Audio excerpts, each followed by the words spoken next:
Magandang araw po sa inyo mga idol at sa mga giliw kong tagapakinig. Nagkita-kita po tayong muli.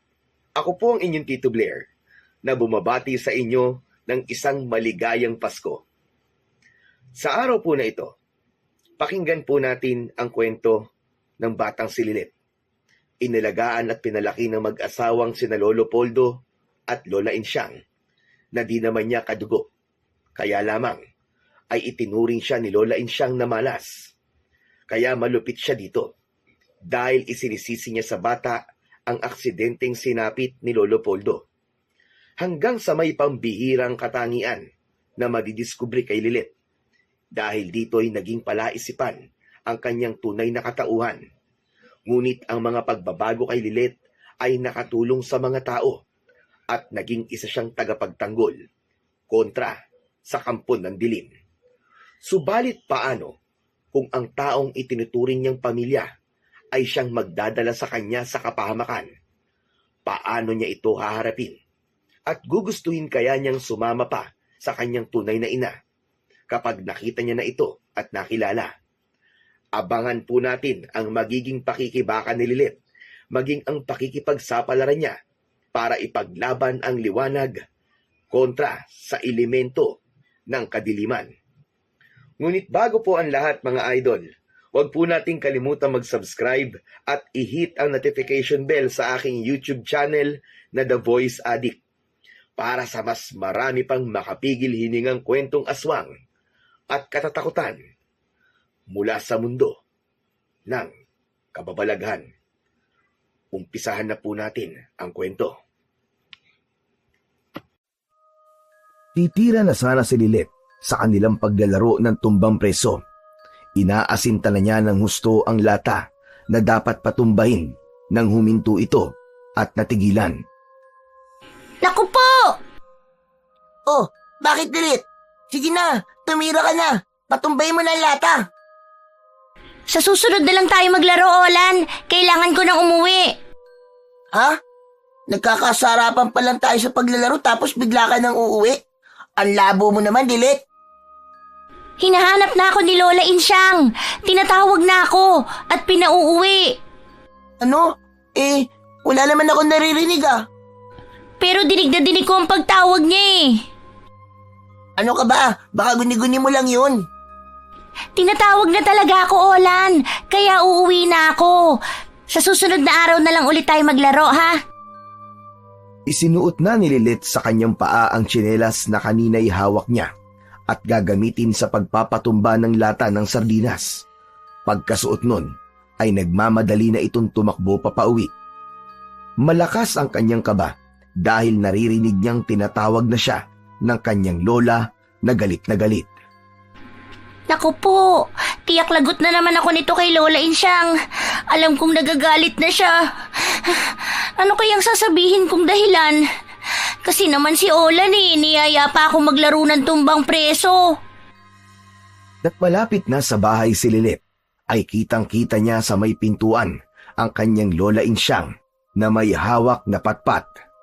Agad kinabahan ang bata dahil alam niyang gagamitin yun ng kanyang lola para ipangpalo sa kanya. Saan ka na naman ang galing, bata ka? Inutusan lang kita para umutang sa tindahan na. Inabot ka na ng mahigit 1 oras, hindi ka pa bumabalik. Pasensya na po, Lola. Kasi po Kwan? Ano? Gagawa ka pa ng dahilan? Magsisinungaling ka, ha? Ha? Oh, asan yung sardinas na ipinauutang ko sa'yo sa tindahan? Wala po. Kwan po kasi, ayaw nang magpautang ni Aling Trining. Mahaba na raw po kasi ang listahan natin. Wala ka nang dalang sardinas, naglalakwat tsaka panglintik ang bata ka. Halika nga rito sa loob. Hala, pasok! Pasok! Dapa! Dumapa ka! Walang nagawa ang batang si Lilet kundi ang dumapa. Saka paulit-ulit na inihataw ni Lola Insyang ang kanyang hawak na patpat sa puwitan, sa binti at sa hita ng bata. Lumalahid at nagiiwan ng marka ang bawat pagpalo nito kay Lilet. Kahit kailan, pasaway ka! Matigas ang ulo mo! Hindi ka marunong magtanda. Inuuna mo pa ang paglalakwatsa. Ha? Tama na po, Lola. Tama na po. Masakit na po. Sorry na po, Lola. Hindi na po mauulit. Hindi na po. Anging pagmamakaawa na lamang ang magagawa ni Lilit. Makikita naman sa matandang babae ang galit na tila hindi man lang nahahabag sa kanyang pananakit sa bata. Hindi na kinaya pa ni Lolo Poldo ang nakitang kalupitan ng kanyang asawa, kaya lumapit ito. Ano ba naman yan, Insyang? Tama na yan. Sobra na yung pananakit na ginagawa mo. Maawa ka naman sa apo natin. Ayan ka na naman, Poldo. Inaawat mo ako. Kinakampihan mo ang batang yan eh, kaya nagiging matigas ang ulo. Ay, hindi ko siya kinakampihan. Kaya lamang nakakaawa na siya. Kung hagupitin mo ng patpatay para bang wala na bukas. Gusto ko lamang siyang turuan ng leksyon dahil sumosobra na siya. Hindi kaya ikaw ang sumusobra, Insyang? Sa bawat pagkakamali ni Lilit, sinasaktan mo siya palagi. Huwag na po kayong mag-away, Lolo Poldo, Lola Insyang. Kasalanan ko naman po eh. Kasi po hindi agad ako umuwi.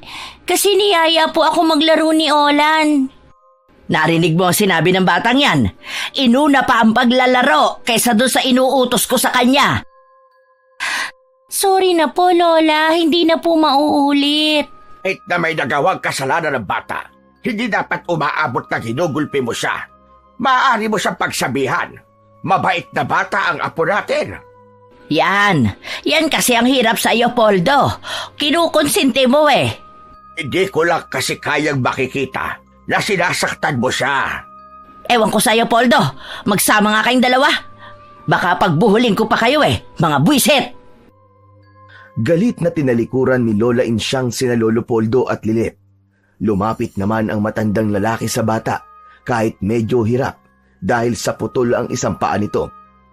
Hindi na nakakapagtrabaho pa si Lolo Poldo dahil sa kanyang kalagayan, pero nagsisikap na mamalimos para kahit paano ay kumita. Tanging si Lola Insyang na lamang ang tuwirang gumagawa ng paraan upang mabuhay sila. Naglalabada, nagtitinda ng kung ano-ano para mairaos ang araw-araw nilang buhay. Hindi nila tunay na apo si Lilit. Nakita lang nila sa may palengke ang bata. Nasa 4 na taong gulang ito noon. Umiiyak at marungis. Tanging pangalan lang ang nasabi nito. Hindi alam kung sino ang mga magulang at kung taga saan ang bata. Naawa si Lolo Poldo sa kalagayan ng bata, kaya naisipan niyang iuwi yun. Yun nga lang, hindi nagustuhan ni Lola Insyang. Malaki ang pagtutol nito na kupkupin nila ang bata. Pakiramdam kasi niya ay maghahatid ng kamalasan sa kanila ang batang yun. Bagay na lalong pinaniniwalaan ni Lola Insyang dahil sa mga sumunod na pangyayari. Ilang linggo mula nang kupkupin nila si Lilit ay naaksidente si Lolo Poldo dahil sa pagliligtas sa bata. Muntik nang mabundol ng sasakyan si Lilit. Iniligtas ito ni Lolo Poldo, kaya lang siya ang napuruhan ng kotse. Kaya lamang, tinakbuhan pa ng taong nakabundol dito. Yun ang naging sanhi ng pagkakaputol sa isang paa ng matandang lalaki, kaya hindi na rin ito nakabalik pa sa dating trabaho. Si Lilet ang sinisi ni Lola Insyang na dahilan ng kamalasang nangyari sa kanila. Bagay naman na mariing tinututulan ni Lolo Poldo, sapagkat para sa kanya ay nagkataon lang yun. Isang aksidente. Walang kasalanan si Lilit sa anumang nangyari sa kanya. Sa tuwing sasaktan ni Lola Insyang ang bata, ay naroon palagi si Lolo Poldo para maging kakampi at palubagin ang loob ni Lilit. Okay ka lang ba, apo? Opo, Lolo Poldo. Masakit pa ba yung palo ng Lola Insyang mo? Hindi na po gaano. Saka mawawala rin po ang sakit. Sanay na rin po ako. Yun na nga ang ayaw kong mangyari. Na makasanayan mo na sinasaktan ka niya. At makasanayan din ang Lola Insyang mo na pinapalo ka. Pero dahil po sa akin, nag-away na naman kayo ni Lola. Nagalit po siya sa inyo. Hayaan mo na lang yon. Magkakasundo rin kami ng lola mo. Lolo, sana po may nanay at tatay ako. Para sa kanila na lang ako. Kaya nga lang, Apo, hindi namin alam kung sino at nasaan sila. Ang totoo nga niyan, Lilit, ipinaalam namin sa barangay nang matagpuan ka namin sa palengke. Nagbabakasakali na may maghanap sa'yo. Pero walang humanap sa'yo, Lilit. Siguro po, ayaw din sa akin ng mga magulang ko. Gaya ni Lola Insyang, ayaw po niya sa akin. At may malay mo, dumating din ang panahon na makita at makilala mo kung sino talaga ang tatay at nanay mo. Siguro po kahit hindi na, Lolo. Kasi baka talagang ayaw na rin nila sa akin. Okay lang po kahit di ko na sila makilala. Sa murang isipan at batang damdamin ni Lilit, ay naroon na ang hinanakit sa kanyang tunay na mga magulang. Dahil ngayon sa hindi magandang karanasan na kanyang pinagdaraanan, ang galit ni Lola Insyang kay Lilit ay bitbit na palagi ng bata.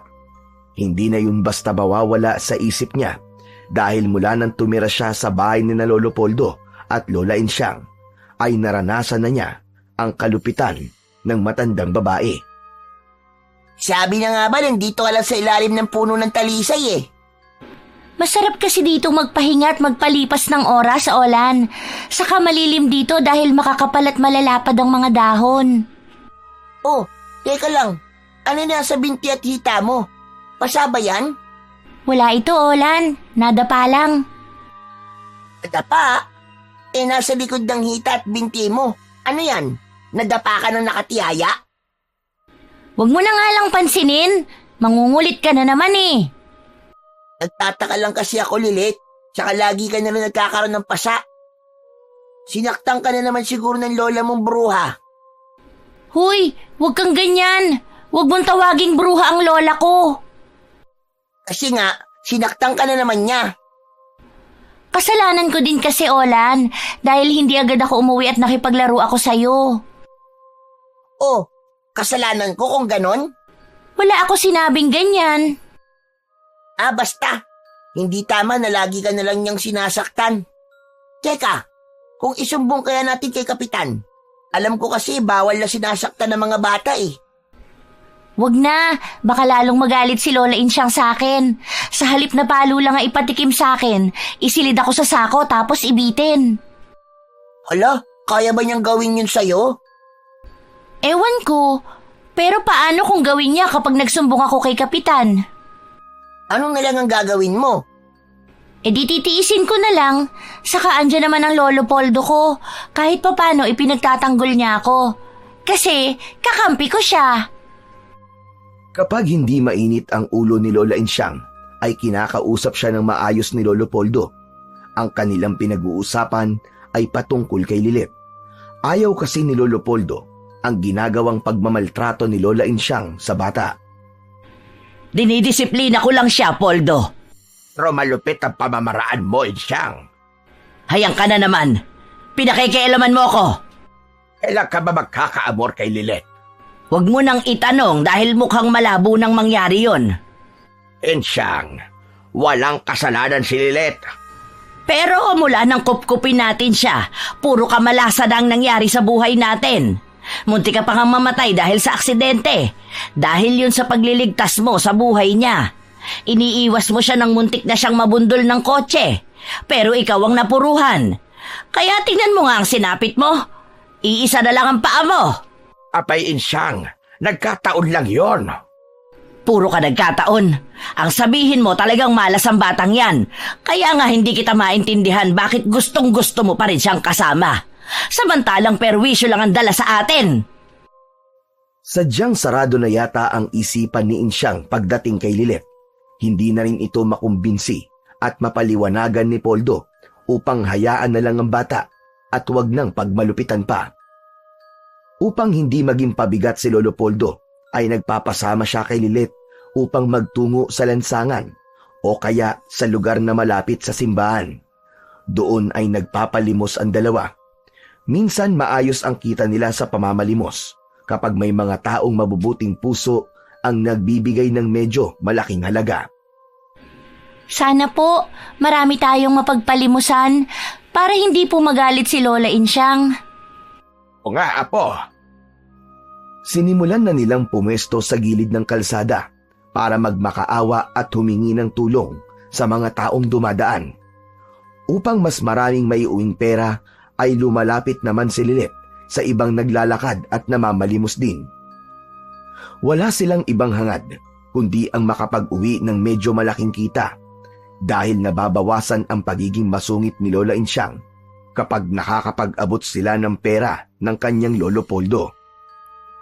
Minsan habang nagmemeryenda ang maglolo sa gilid ng kalye, nang makarinig sila ng nagkakandaingay dahil may isang bata na inatake ng kanyang sakit na epilepsy at nabagok ang ulo nito. Hindi malaman ng mga naroroon kung ano ang gagawin dahil hindi raw humihinga ang bata. Abay, saan ka pupunta, Apo? Titingnan ko lang po yung pinagkakaguluhan. Huwag ka na sumali pa ron, Apo. Baka mamaya kumapano ka. Maipit ka lang ng mga tao doon. Sisilip lang po ako, Lolo, kasi may nangyari daw doon sa bata eh. Saka hindi po ako magtatagal. Hay nako, sige na nga. Pero saglit ka lang, ha? Saka wala ka namang maitutulong doon. Basta po, sasaglit lang ako, Lolo. Inayaan na lamang ni Lolo Poldo si Lilet na pumunta sa mga nagkakandaingay na mga tao. Tiwala naman siya na babalik din kagad ang kanyang apo. Samantala, nakisiksik na si Lilet sa mga tao na pilit na isinasalba ang batang ayon sa naroon ay wala ng buhay. Nangingitim na ang bata. Ano? Wala pa ba sasakyan? Pambihira naman yan, oh! Wala pa nga eh. Baka hindi na umabot pa sa ospital itong bata. Pwede ko po ba siyang hawakan? Bakit gusto mo siyang hawakan? Kilala mo ba siya? Umalis ka na lang dito, Ineng. At nakakaistorbo ka lang. Baka kaibigan niya itong bata. Hayaan mo nang mahawakan niya. Sige na nga.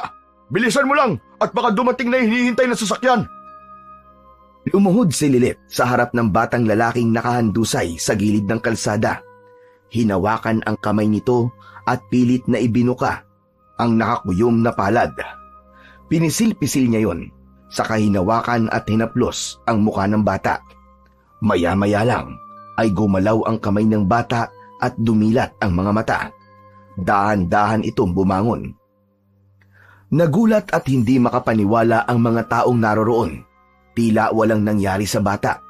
Tumayo ito at tumingin na may pagtataka sa mga taong nakapaligid sa kanya. Anong nararamdaman mo, iho?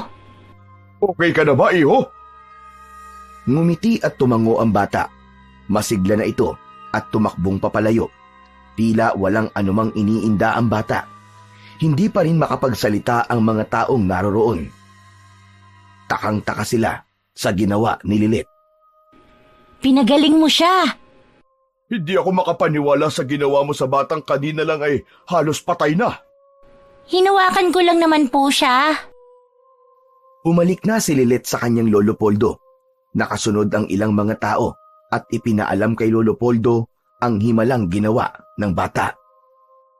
Ano bang kalokohan na sinasabi nyo? Totoo po yun. Himalang napagaling niya yung bata. Opo, Lolo, maniwala po kayo. May kakaibang kapangyarihan po ang apo nyo. Nakapanggagamot po siya. Sa katunayan nga, halos patay na po yung batang lalaki. Pero biglang bumangon na parang walang nangyari sa kanya. Totoo ba yung sinasabi nila, Apo? Hinawakan ko lang naman po yung kamay nung bata kasi naaawa ako sa kanya. Pero bigla po siyang dumilat at tumayo. Kaya nga, may kapangyarihan siyang makapanggamot. Ang pangyayaring yun ay kumalat at nagpasalin-salin sa iba't ibang mga tao sa kanilang baryo. Kaya kinabukasan ay nagising sina Lolo Poldo na tila may nagkakandaingay sa labas ng kanilang bahay. Ano ba yon, Poldo? Parang may mga tao sa labas ng bahay natin. Kamay kung ano na namang gulo o may naging biktima ng aswang na minsan ay biglang gumagala dito sa baryo natin. Tumabi ka nga at ako ang sisilip. Sumilip sa bintana si Lola Insyang. Nanlaki ang kanyang mga mata at napakunot ang noo sa kanyang nakita. Maraming tao at tila naghihintay sa labas ng kanilang bahay. Aba, anong meron, Insyang? Ang daming tao at inaabangan yata ang pagbubukas ng bahay natin. Pero bakit? Ano bang atraso natin sa kanila? Ay, hindi ko rin alam. Mabuti pa buksan na natin tong pinto at bintana para malaman natin. Pinuksan ni Lolo Poldo ang bintana, kasunod ay ang pintuan. Nagkaingay ang mga taong nasa labas at nagpalakpakan pa nang makitang gising na sila. Ay sandali lamang po, ano bang meron? At bakit nandito kayo sa bahay namin? Ano bang problema nyo? May atraso ba kami sa inyo, mga kababaryo? Wala po, Aling Insyang. Gusto po naming makita si Lilet. Bakit? May ginawa bang kalokohan ng batang yon? Abay wala po. Ang totoo nga po niyan ay humihingi ng tulong sa kanya mga kasama natin. Mga may sakit po sila. Anong pagagawa ni Lilet sa kanila? Poldo, ano bang sinasabi nila? Mangyaring nakapagpagaling kasi ng may sakit ang apo natin. Ganun na nga po. At sila man po ay gusto magpagamot din kay Lilet. Hindi ko pa rin kayo maintindihan. Insyang, may batang napagaling si Lilet kahapon. Iharap niyo na lamang po sa amin si Lilet para magamot na mga may sakit na kasamahan namin. Samantala, dahil sa ingay ng mga tao, ay nagising na rin si Lilet. Nagtaka siya nang makita ang mga taong kausap ng kanyang lolo at lola. Lumapit siya sa mga ito. O mga kasama, kaya na si Lilet. Lolo Poldo, bakit po? Saka ang daming tao dito sa atin. Dahil yan sa ginawa mo kahapon, kaya sumugod sila rito. Lilet, humihingi ng tulong sa'yo mga kababaryo natin na may sakit. Gusto nilang gumaling din. Pero, hindi po ako doktor. Nakita namin kung paano mo pinagaling yung batang halos patay na. Lolo, ano pong gagawin ko? Siguro, apo, pagbigyan mo na lang sila. Saka, hindi po kami aalis dito hanggat hindi sila ginagamot ni Lilet. Di ba mga kasama? Tahimik namang nagmasid si Lola Insyang. Nakikiramdam at gustong malaman kung ano ba ang katotohanan. Meron na rin naglalaro sa kanyang isipan, sakaling totoong nakakapagpagaling nga ng may sakit, si Lilet. Upang maiwasan ang kaguluhan, ay pinapila ng pinakalider ang mga taong naroon, dahil gaya nga ng sinabi nila na hindi sila aalis hanggat hindi sila ginagamot ng bata. Kaya kahit labag sa loob ni Poldo, ay sinabihan na lang niya ang apo para gawin kung ano ang sinadya ng mga tao. Isa-isa nang lumapit ang mga taong may sakit kay Lilet. Gaya ng ginawa niya sa batang halos wala ng buhay sa kalye, ay hinawakan niya ang kamay ng bawat may sakit na lumalapit sa kanya. Maging ang parte ng katawan na may nararamdaman ay hinaplos at hinawakan ni Lilet. Hindi maipaliwanag ng mga may sakit na naroon ang kanilang nararamdaman. Agad ay gumagaan ang kanilang pakiramdam at nawawala ang sakit na kanilang nararamdaman. Nakita nila Lolo Poldo at Lola Insyang ang mga pangyayaring yun. Hindi sila makapaniwala sa nagagawang yun ng kanilang apo. Totoong nakakapagpagalingan ng may sakit, si Lilet. Totoo nga pala, Poldo. Nakapagpapagaling siya ng may sakit. Hindi rin ako makapaniwala sa nangyayaring ito. Matagal na nating kasama ang batang yan. Ngayon lang lumabas ang ganyang kakayahan niya. Kinakabahan tuloy ako, Insyang. Ano bang kinakabahan ng sinasabi mo, Poldo? Biyaya ang dala ni Lilet. Bay, anong ibig mong sabihin? Giginhawa na ang buhay natin. Ano? Hindi mo ba naiisip ang naiisip ko, Poldo?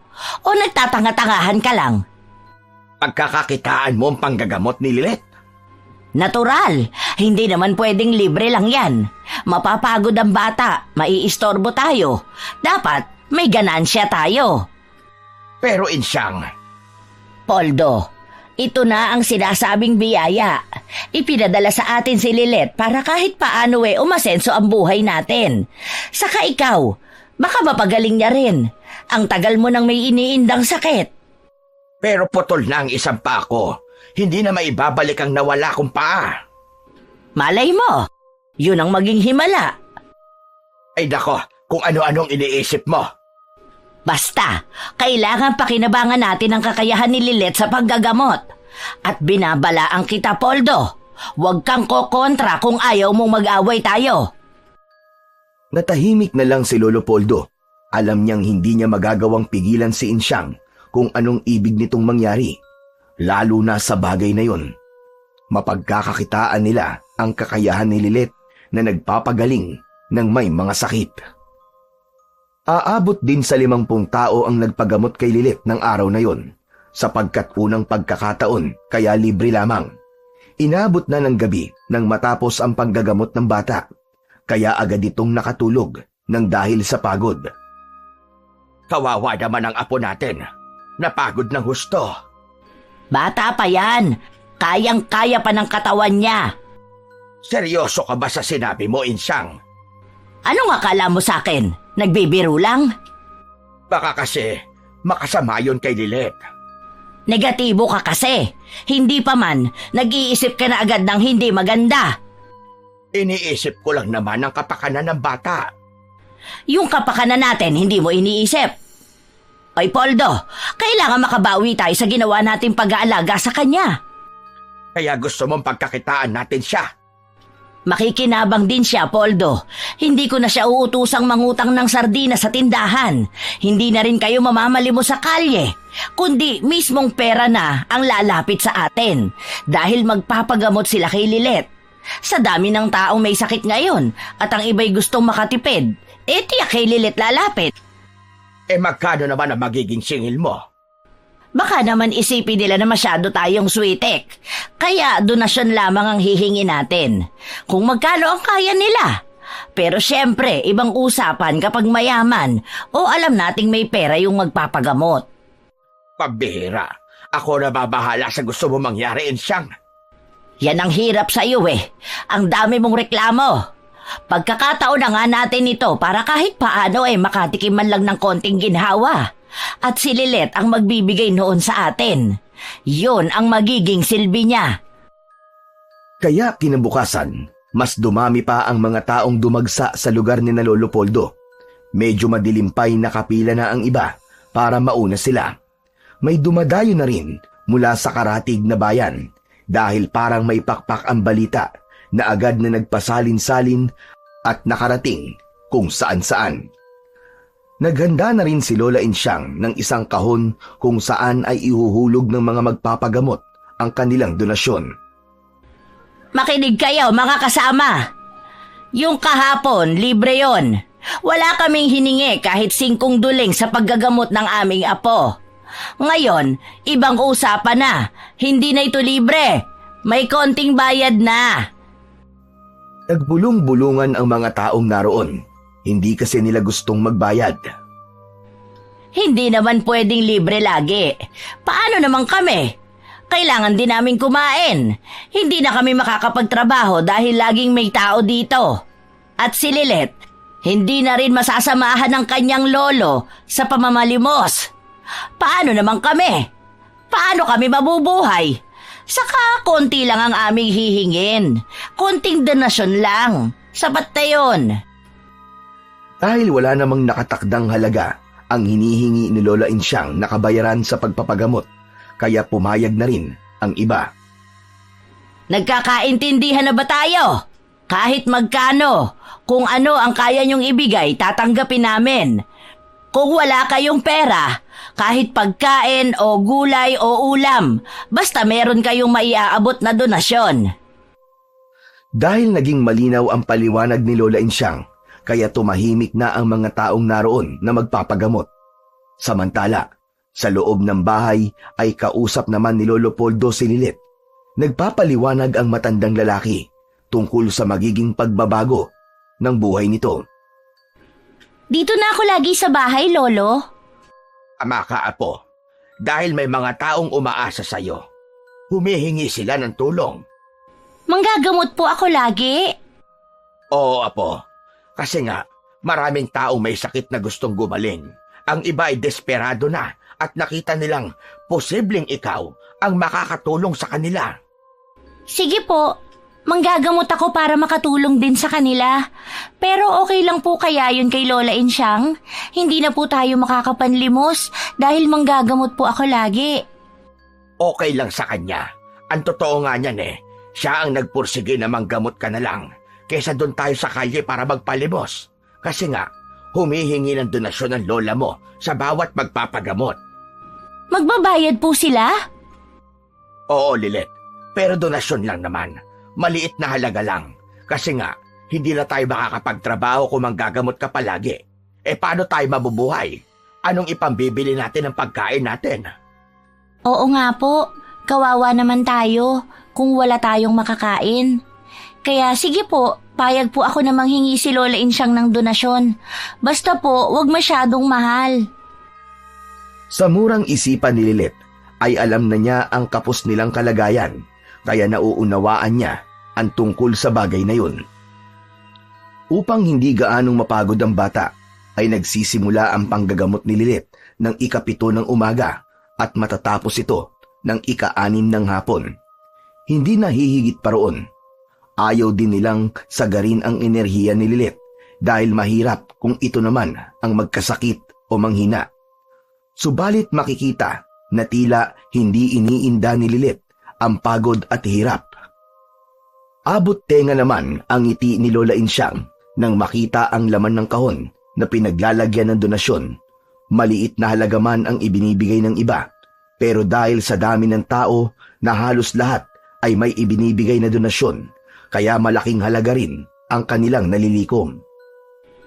Ay, kapag sinuswerte ka nga naman, ang saya nito, ang daming pera. Kadalagay, mapunta sa tama ang perang yan, Insyang. May laman yata yung binitiwan mong salita, Poldo. Nagpapaalala lamang ako dahil alam natin pareho kung paano yan dumating sa atin. Pinagpaguran at pinaghirapan yan ni Lilet. Tama ka, at dapat din nating pakinabangan. Ano kaya kung magtabi tayo para makapagpatayo ng isang kapilya dito sa baryo natin? Ano ba yung kalokohang sinasabi mo, Poldo? Insyang, kailangan yun dito sa lugar natin para makatulong din tayo sa mga kababaryo natin na maging malapit sila sa Diyos. Ewan ko ba sa'yo kung ano-ano agad ang iniisip mo? Ngayon pa nga lang tayo nag-uumpisang makahawak ng malaki-laking pera Tapos gusto mo may makakahati agad tayo. Isip ko lang naman. Pabayaan mo na lang muna ako, Poldo. Saka ngayon lang tayo makakabawi sa gastos natin kay Lilet. Kaya dapat ma-enjoy natin ang pera. Hindi na ipinilit pa ni Lolo Poldo ang kanyang suwestyon dahil hindi rin naman uubra ang gusto niya. Mahirap kontrahin si Lola Insyang. Ayaw rin ng matandang lalaki na makipag-argumento pa sapagkat wala rin niyo kahihinatnan. Masusunod pa rin ang gusto ng kanyang asawa.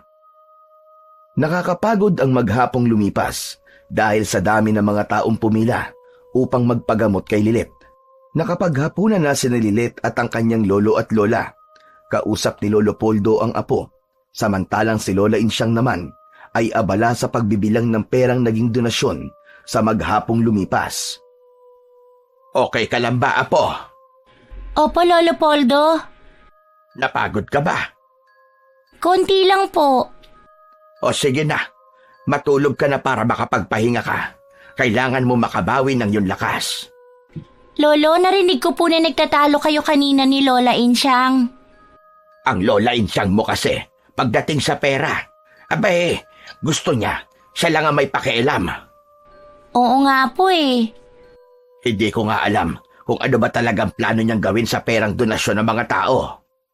Sana naman po, gamitin niyo ni Lola Insyang sa mabuti. Kasi po, pinaghirapan ng mga tao yung perang ibinibigay nila. Saka hindi rin po sila mayayaman. Alam ko yon, apo. Kaya nga gusto ko sana magpatayo ng isang maliit na kapilya dito sa baryo natin. Bilang pasasalamat din sa may kapal na alam kong siyang nagbigay ng kakayahan mo sa panggagamot. Pero ayaw po ni Lola Insyang? Yun na nga.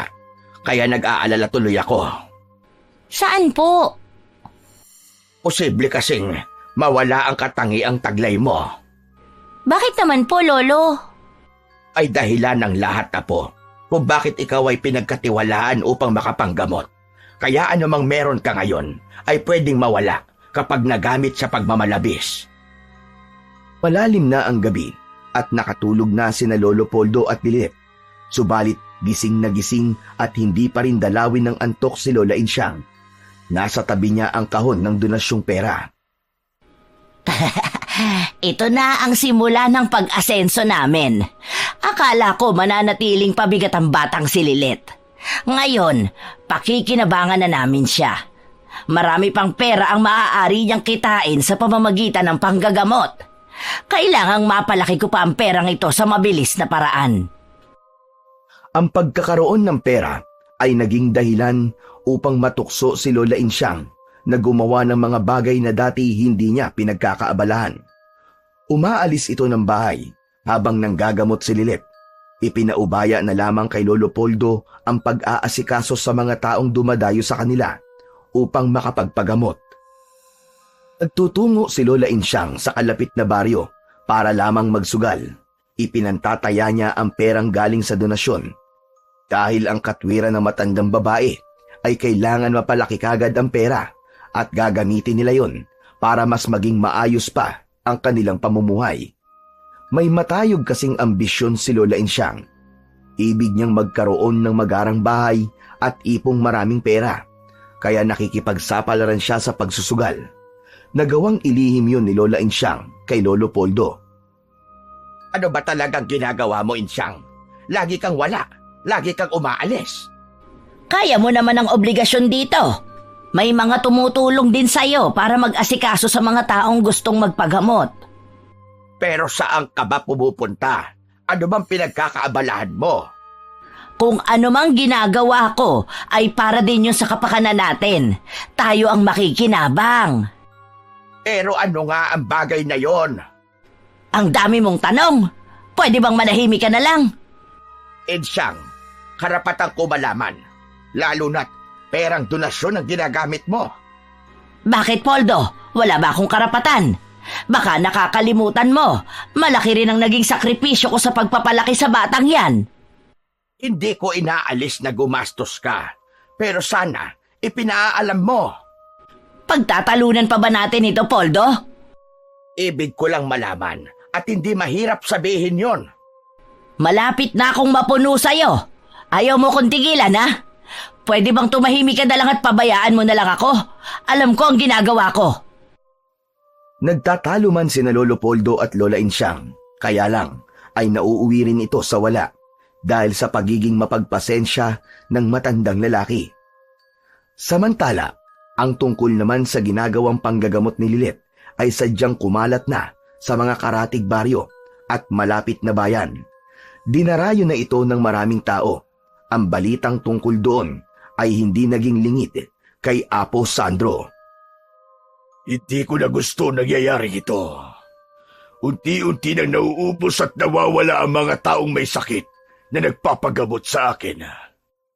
Dahil mas gusto nilang subukan ang galing na napapabalitang mahusay na maggagamot. Isa pala itong bata.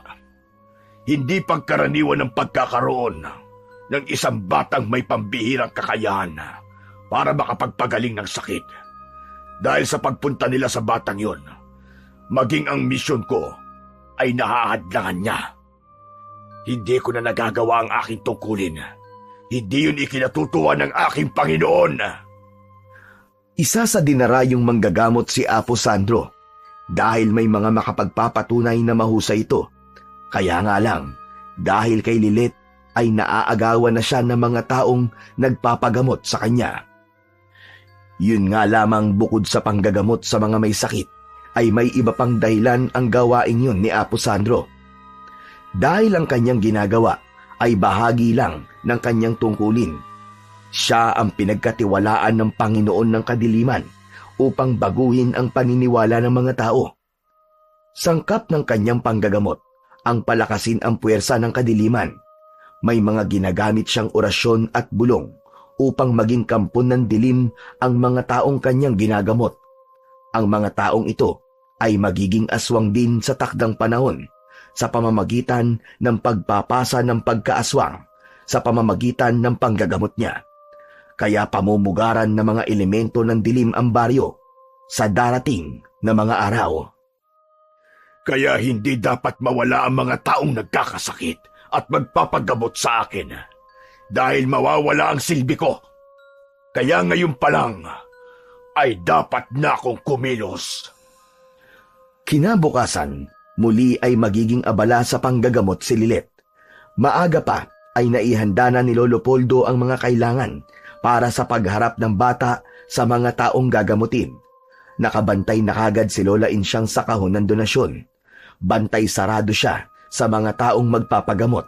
Kailangan may maihulog ang mga ito, bagamat walang takdang halaga. Wala nang libre sa panahon ngayon. Hindi naman kami humihingi ng malaking halaga. Konting donasyon lang. Nauunawaan naman ng mga taong nagpapagamot ang bagay na yon. Dahil nga kung sa doktor sila lalapit, wala pang gamot, kundi konsultasyon pa lamang, ay magbabayad na sila. Samantalang kay Lilet, diretsong panggagamot na ang ginagawa at sigurado pa ang paggaling ng pasyente. Maraming tao na ang nag-aabang, naghihintay na tawagin ang hawak na numero upang gamutin ni Lilet. Mahabang oras na ang ipinaghintay ng mga ibang naroon sa pila na mula pa sa iba't ibang baryo at bayan. Subalit ang araw na yon ay hindi pala magiging payapa sa mga taong nakapila upang magpagamot dahil mula sa kung saan ay may umataking masasamang nilalang. Hapon pa lamang noon, hindi pa kumakagat ang dilim, subalit may grupo ng mga aswang ang dumating at ginulo ang mga taong magpapagamot. Nagkagulo ang mga tao at hindi alam ang gagawin. Ang mga may sakit ay nagkanya-kanya ng tago, samantalang ang ibang tao naman na may kasamang may sakit ay nagkanya-kanyang hagilap ng bagay na maaaring gamitin upang harapin ang umaataking mga aswang. Saglit na nahinto sa paggagamot si Lilet nang makarinig ng kaguluhan mula sa labas ng kanilang bahay. Lolo, ano pong nangyayari? Ay sumasalakay na aswang, apo. Aswang po? Hindi ko nga alam. Biglang-bigla ay sinalakay ng aswang ang ating baryo. Lolo, baka po maraming mapahamak. May mga kalalakihan ang humaharap sa mga aswang, apo. Baka kailangan po nila ng tulong. Apo, hindi mo kaya mga aswang na yon. Ang kaya mong gawin ay gumamot, hindi ang lumaban sa mga aswang.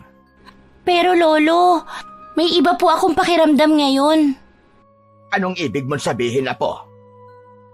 Bago pa sagutin ni Lilet ang tanong ng kanyang lolo, ay nagmamadali itong lumabas ng bahay at pinuntahan ang mga taong nakikipaglaban sa mga aswang. Lilet, anong ginagawa mo? Bakit ka lumabas ng bahay? Saan ka pupunta? Tutulong po ako, Lola Insyang. Anong tutulong ang sinasabi mo? Hoy! Bumalik ka rito! Hindi na pinakinggan pa ni Lilet ang pagtawag ng kanyang Lola Insyang at nagpatuloy ito sa kanyang nais na gawin. Kitang-kita ni Lilet kung paano makipaglaban ang mga kalalakihan sa umaataking mga aswang. Hirap ang mga ito. Sugatan na rin ang katawan ng iba dahil sa mga kalmot ng aswang. Kaya ang unang ginawa ng bata ay hinawakan ang mga kalalakihan na nanghihina dahil sa sugat na natamo mula sa mga aswang.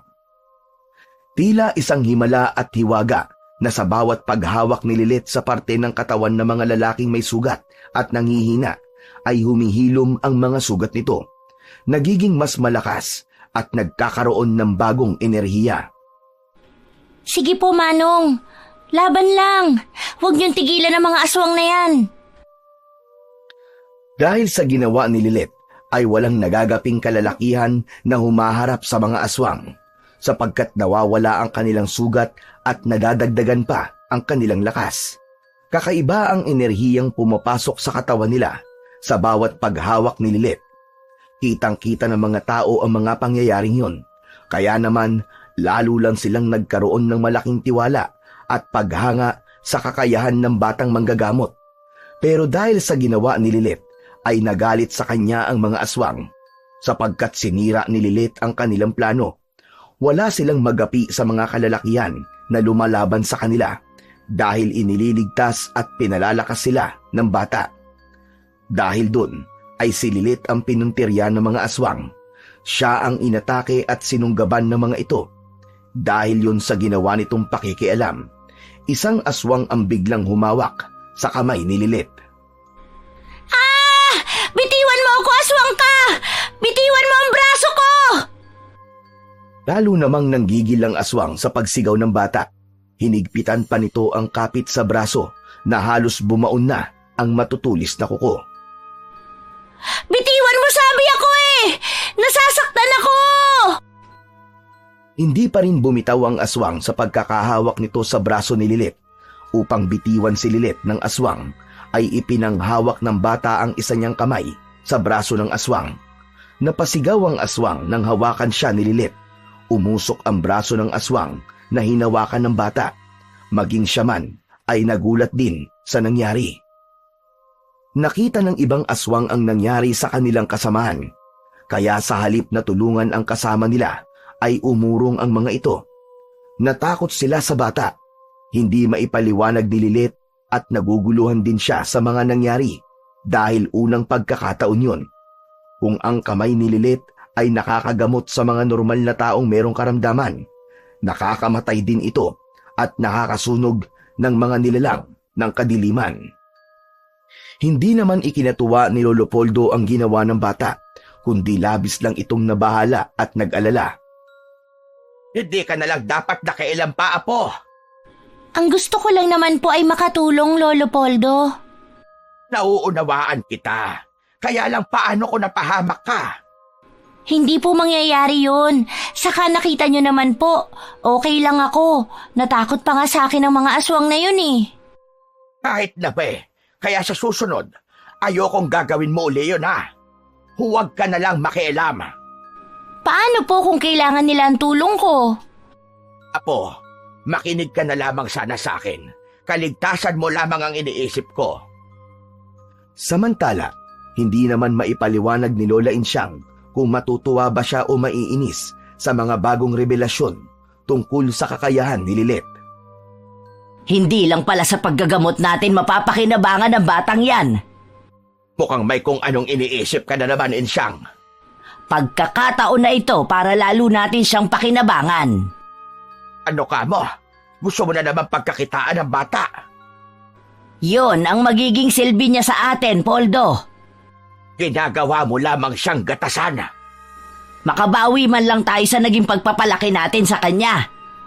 Hay nako, puro na lang pansariling pakinabang ang iniisip mo. Pero kung kapakanan at kaligtasan ng bata, ay hindi mo iniisip. Kaya naman niya, hindi ba? Hindi pa rin nga ako makapaniwala eh. Naiisip ko nga, ano nga bang meron kay Lilit? Hindi siya pangkaraniwan. Yun na nga, hindi siya pangkaraniwan. Kaya dapat, pinoprotektahan natin siya. At saan natin siya poprotektahan? Sa mga tao at ibang nilalang na posibleng pag-interesan siya. Hay naku, Poldo, kung ano-anong iniisip mo. Palibhasa, wala kang amor kay Lilit. Sa umpisa pa lang may galit ka na sa kanya. Ngayon pinakikinabangan mo siya. Sana naman magkaroon ka ng kahit konting simpatya sa bata. Huwag mo na nga lang akong pakialaman. Akala mo yata hindi ko alam ang mga ginagawa mo, Insyang. Ginagamit mo ang perang donasyon para sa kalokohan mo. Magdahan-dahan ka sa sinasabi mo, Poldo. Alam kong kapag umaalis ka, ay nagpupunta ka sa pasugalan para itaya ang perang galing sa donasyon na pinaghirapan ni Lilit. Ay, gusto ko lang lumago ang pera. Sugal yun, Insyang. Sugal. Sa sugal, walang katiyakan kung makakabawi ka. Yan ang hirap sa'yo. Masyado kang negatibo. Dahil hindi sugal ang paraan para sa pangarap mong pag-asenso. Gos, ay lalo lamang yan maglulugmok sa isang tao. Lalong maghihirap. Kaya siguro hindi ako sinuswerte. Dahil yun sa'yo, Poldo. Aba, bakit ako sisisihin mo? Magkasama ba tayo sa pagsusugal mo? Baka ipinagdarasal mong wag akong manalo. Huwag mo na nga akong dinadamay pa sa kalokohan mo, Insyang. Ayaw mong idamay kita. Kaya wag mo na lang din akong pakialaman. Nagkakaintindihan ba tayo? Samantala, Nagulat na ang mga aswang na sumugod sa lugar ni Lilit, kaya agad nakarating kay Apo Sandro ang naging kabiguan nila. Hindi ako makakapayag sa nangyaring ito. Napaurong ng isang batang babae ang mga kampo ng dilim na aking pinili para umatake sa baryong yon. Talaga nga yatang may kakaiba sa batang yon. Hindi pwedeng lahat ng plano ko ay mabibigo dahil lamang sa batang si Lilit. Kailangan meron na akong ibang gawin para matigil lang ginagawang panggagamot ng batang yon. Masyado na siyang sumisikat. Nag-isip at bumuo ng plano si Apo Sandro upang sirain si Lilit at matigil na ang paglapit sa kanya ng mga taong humahanga dito, sapagkat nawawala na ang mga lumalapit sa kanya upang magpagamot.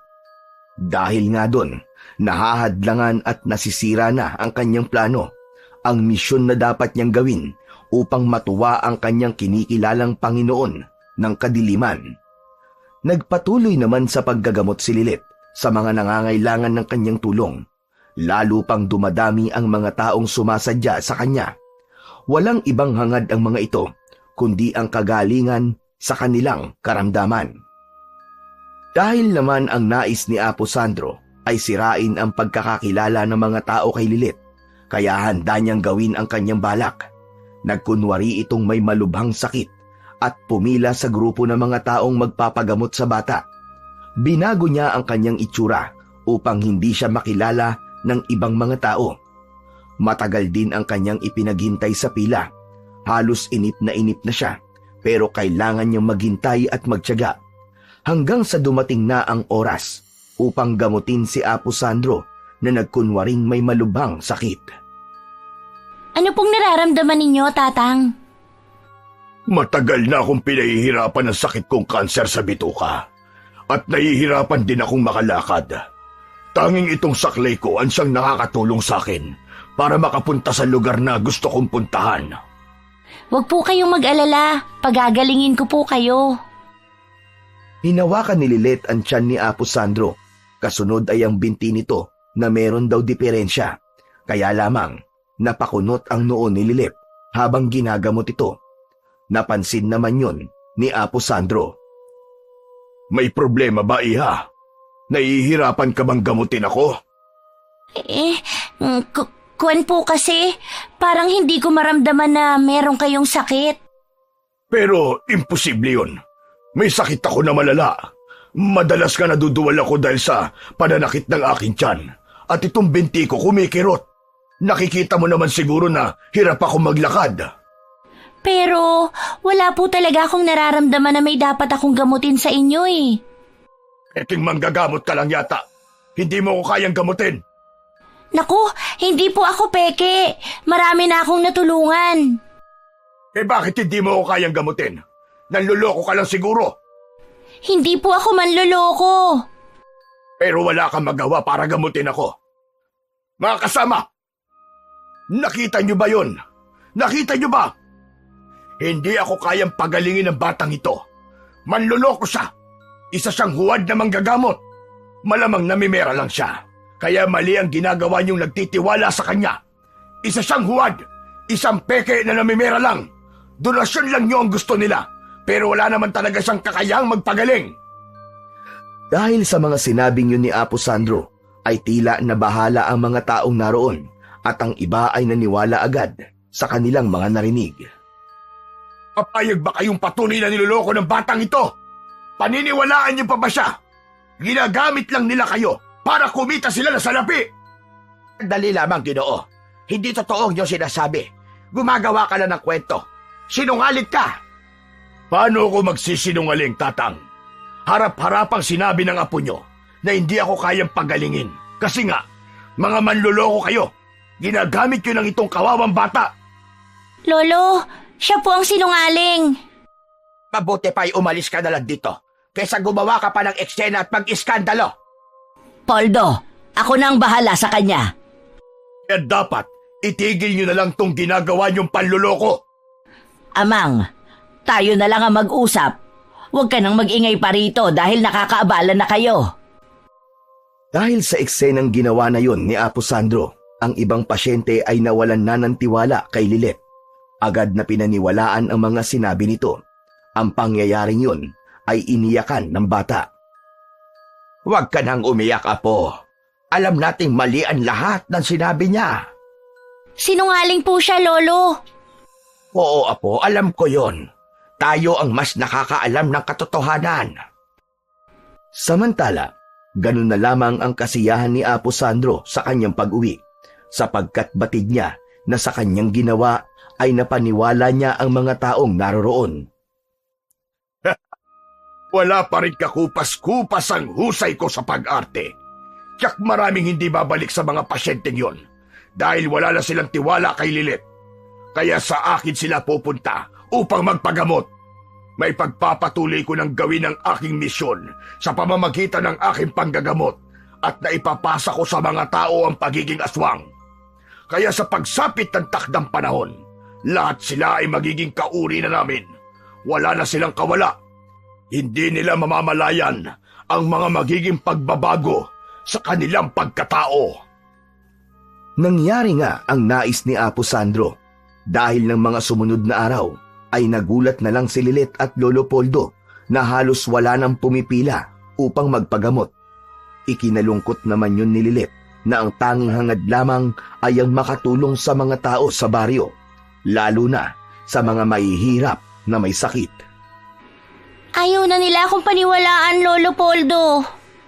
Napakabilis magbago ang kanilang isip dahil sa ginawa ng taong yon. Nasa tingin ko gusto lang talaga niya tayong guluhin. Sino po kaya siya? Bakit niya ginawa yun? Ngayon ko lang din siya nakita, Apo. Dahil nga sa ibinunga ng ginawa ni Apo Sandro, labis nitong ikinatuwa ang bagay na yon. Alam niyang malaking tulong yon para maipagpatuloy niya ang kanyang misyon, lalo na't dumating na rin ang sandaling pinakahihintay niya. Ikatlong pagbilog na ng buwan. Ito na ang takdang panahon na aking pinakahihintay. Ang mga taong dating nagpapagamot sa akin ay mapapasailalim na ng aking kapangyarihan. Sila man ay magiging alipin ko na at magkakaroon na ng bisa sa kanila ang ginawa kong orasyon nang magpagamot sila sa akin. Magbabago na sila ng kanilang nararamdaman. Unti-unti ay magiging kauri ko na sila. Magiging ganap na silang mga aswang. Kung kaya ang magiging pagbabagong yun ay inaabangan ng labis ni Apo Sandro, sapagkat yun na rin ang magiging hudyat upang mapadali ang pagpapatupad ng misyon.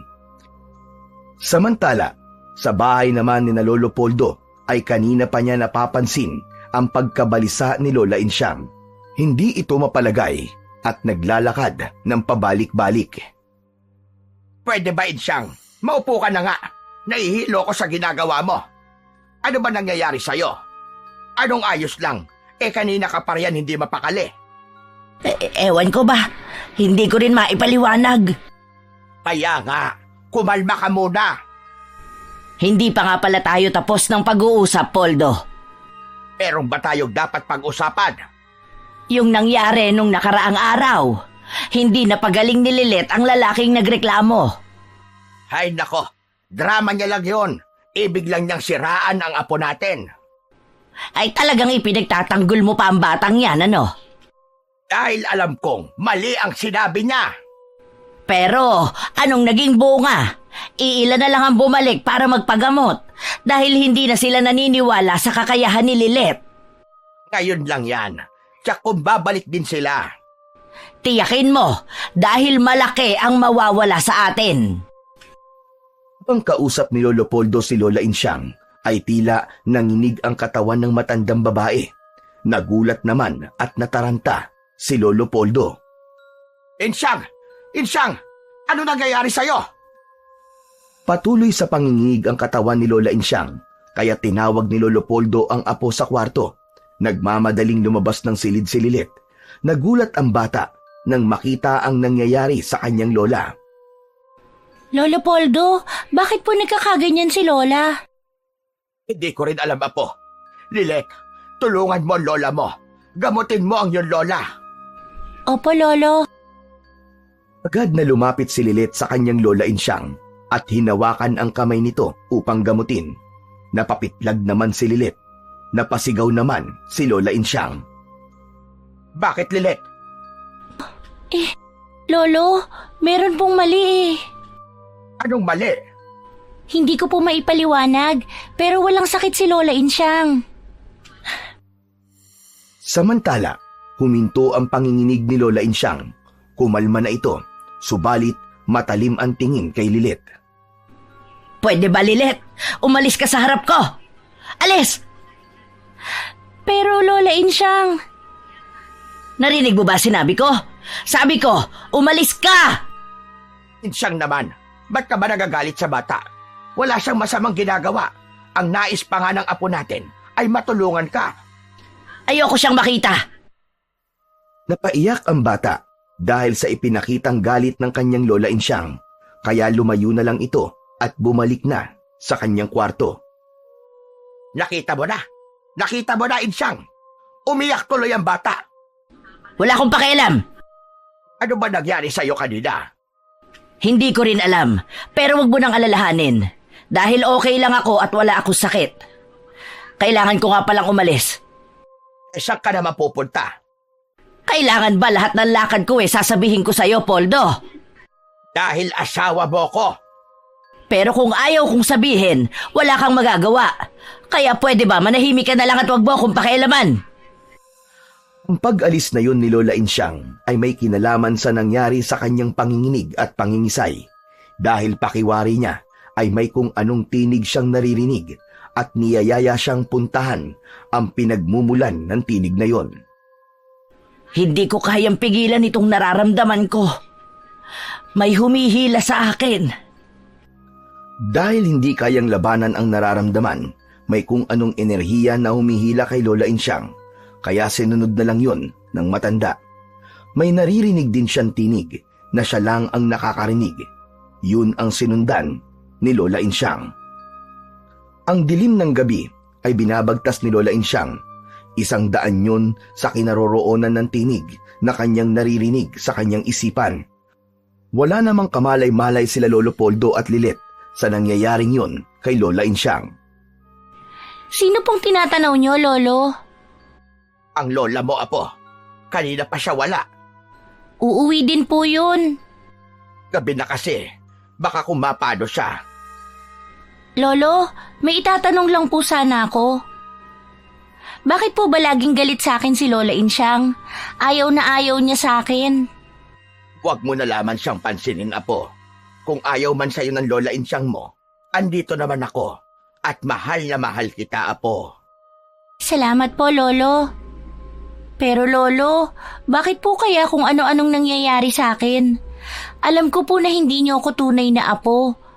Pero ano po ba talaga ako? Bakit mo naman naitanong yan, Lilet? Nagtataka lang po ako. Kasi po, hindi ako katulad ng ibang bata. Maraming kakaiba sa akin.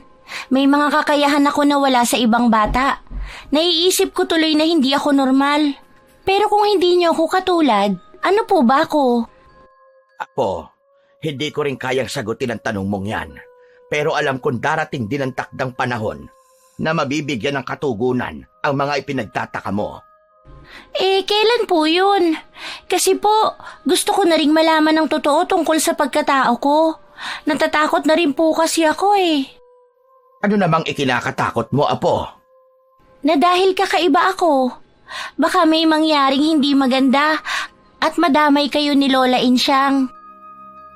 May kung anong naramdaman si Lolo Poldo sa sinabi ni Lilet. Dahil iniisip ng bata ang kanilang kapakanan at kaligtasan. Ayaw nitong maging sila ay malagay sa panganib dahil sa pagkakaroon nito ng kakaibang katauhan. Samantala, nakarating naman na si Lola Insyang sa lugar na pinagmumulan ng tinig na tanging siya lamang ang nakakarinig. Hindi lang siya nag-iisa, kundi marami sila na tinahak ang dilim ng gabi upang sundan ang pagtawag sa kanila.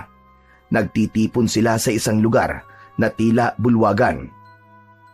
Pagkatapos ng ilang minutong paghihintay, ay lumabas mula sa isang nakasarang kwarto ang isang nilalang na siyang pinakapinuno ng grupong yun. Siya ay walang iba kundi si Apo Sandro, ang nagmamay-ari ng tinig na tumatawag kay Lola Insyang at naririnig sa kanyang isipan. Kasama niya roon ang iba pa. Maraming salamat sa inyong pagtugon, mga kasama. Hindi magkakakilala ang mga taong naroroon, subalit tila nagkakaisa sila ng isipan at layunin. Walang nag-uusap, kundi lahat ay nakikinig sa ipinapahiwatig ni Apo Sandro. Ito na ang pinakahihintay kong sandali, mga kasama. Kaya makinig kayong mabuti sa akin. Matamang nakikinig ang mga taong nagkakatipon. Ako si Apo Sandro, ang inyong pinuno na dapat niyong sundin. Kayo ang mga napili ko upang maging alagad. Mula kayo sa mga taong nagtiwala sa kakayahan ko nang magkaroon kayo ng sakit. At pinagaling ko kayo.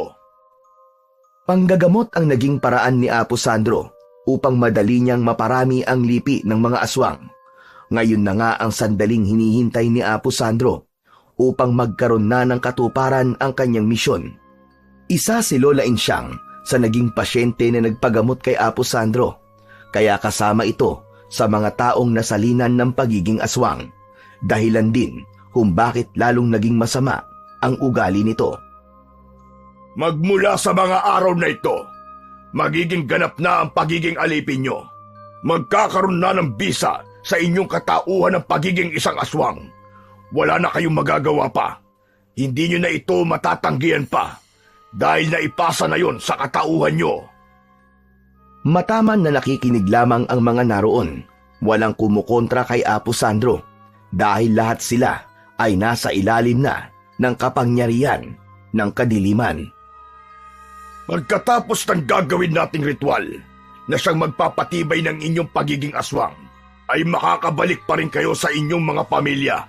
Mamumuhay na kasama sila, subalit ibang pagkatao na ang meron kayo. Ano man sandali, ay maaari ko kayong tawagin para sa pagpapatuloy ng misyon na ipinapagawa ng ating Panginoon. Ang hindi susunod ay mangangahulugan ng kaparusahan at kamatayan. Nagkakaintindihan ba tayo? Halos sabay-sabay na tumango ang mga taong kausap ni Apo Sandro, pagpapatunay na nauunawaan ng mga ito ang mga ipinahayag ng kanilang pinuno. Humudyat pa ito, sumenyas upang yumukod at lumuhod lahat sa harapan niya. Uumpisahan na natin ang gagawing seremonya sa ritual. Pagkatapos ng gagawin natin, ganap na ang inyong pagiging aswang. Sa pamamagitan ng isang kakaibang seremonyas ay may inilabas na isang babaeng bihag ang ilang kampon ni Sandro.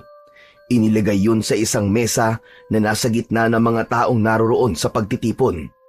Magkakaroon muna sila ng isang pag-aalay na siyang simula ng ritual at selebrasyon. Malalim na ang gabi nang umuwi si Lola Insyang. Nag-aabang naman sa may pinto ng bahay sina Lolo Poldo at Lilit. Tila walang nakita ang matandang babae nang dumating ito sa bahay, kundi tuloy-tuloy na pumasok sa kanilang kwarto. Parang hindi po tayo nakita ni Lola Insyang. Mukhang may sumpong na naman yata. Oo nga po. Hayaan na lang muna natin ang lola mo, Apo. Baka mainit lang ang ulo. Saan po ba siya galing, Lolo? Hindi ko rin alam. Pero kanina po nang dumaan si Lola, iba po ang naramdaman ko. Sinabi mo naman yan nang manginig at mangisay ang lola mo. At gusto mong tulungan. Opo, Lolo Poldo. Pero ngayon po, mas malakas ang kakaibang presensya na nararamdaman ko. Katulad ng naramdaman ko nang may mga aswang akong nakaharap. Anong ibig mong sabihin, Apo? Kampo ng dilim ang Lola Insyang mo? Hindi ko po alam. Pero sabi ko nga po sa inyo, ibang presensya at enerhiya ang nararamdaman ko. Sa kwarto na kinaroroonan ni Lola Insyang ay may kakaiba rin itong nararamdaman. Hindi maganda ang pakiramdam ko kay Lilet. Delikado ako sa kanya. Kailangan ako makagawa ng paraan. Hindi maaaring kasama ko siya rito sa bahay. Kinabukasan ay nagpakita ng pagkagiliw si Lola Insyang kay Lilet, bagay na hindi naman niya dating ginagawa. Ano ka mo? Isasama mo si Lilet? Oo, Poldo. Saan mo siya dadalhin? Gusto ko lang makabawi sa kanya. Alam kong marami ako naging kasalanan sa kanya eh. Sandali lang. Totoo ba yung sinasabi mo? Bakit? Mukha ba ako nagbibiro? Hindi naman sa ganon. Naninibago lamang ako. Lilith apo, gusto ko raw isama ng lola mo. Ibig niyang makabawi daw sa'yo. Sige po, okay lang po sa akin. Halika na Lilith, para makapamasyal tayo. May lugar tayong pupuntahan na hindi mo pa nakikita. Walang pagdududa ay pumayag si Lolo Poldo na isama ni Lola Insyang ang bata dahil buo ang paniniwala niya na nais ni Lola Insyang na makabawi sa anumang naging kasalanan nito. Bagamat may nararamdamang kakaiba si Lilith sa pagsama niya sa kanyang Lola Insyang, ay nanaig pa rin sa isip at damdamin ng bata ang kasabikan na makasama ang lola nito, lalo na't hindi ito naging masungit sa kanya.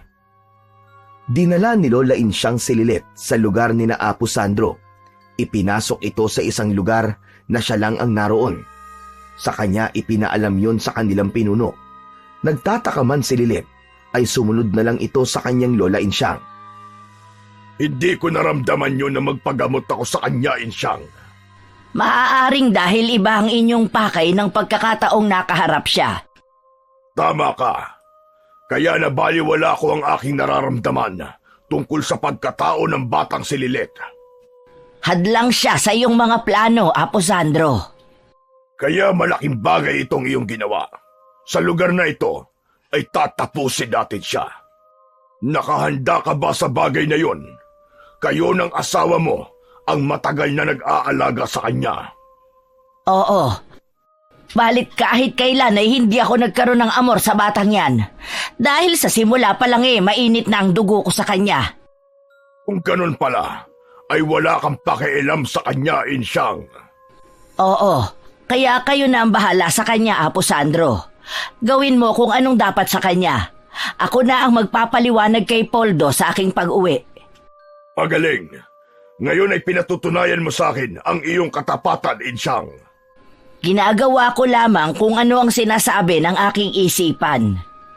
Kuna ang bahala sa batang yon. Ihahandog ko siya sa ating Panginoon.